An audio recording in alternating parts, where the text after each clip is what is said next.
चलिए शुरू करते हैं। કાકા હેડો કે જાલપસિંહના ત્યાં લગન છે તો લાડવા ખાતા આવીએ. પણ બટી આપણે કંકુતરી નથી ને એટલે મફતના લાડવા ખાવા ના જવાય હો. પણ કાકા આપણે તો સોનામાના જઈ અને ખાઈને પાછા આવતી રહીશું. પણ બટી આપણે કંકુતરી વગર કોઈના ઘરે ખાવા ના જવરાય. કાકા તમારે ના બહુ તો કોઈ નહીં, હું તો પેલી એક્ટિવા વાળી છોકરી અંગાચે જમવા જાઉં છું.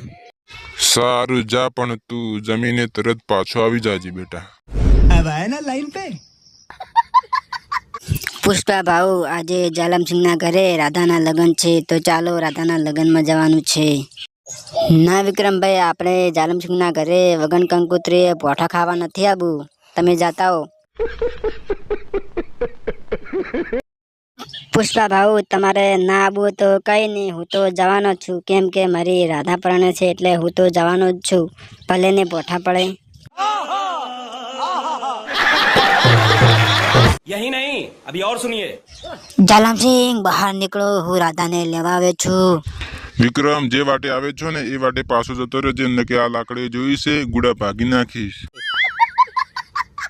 જાલમસિંહ, તારે જેટલા ગુંડા હોય ને એટલા ગુંડાને મોકલી દેજે. આજે તો જોઈ લઈએ કોના ગુડા ભાગી જાય છે. અરે તમે બધા જોઈશું રહ્યા છો, આજે તો જાઓ અને વિક્રમના ગુડા ભાગી નાખો.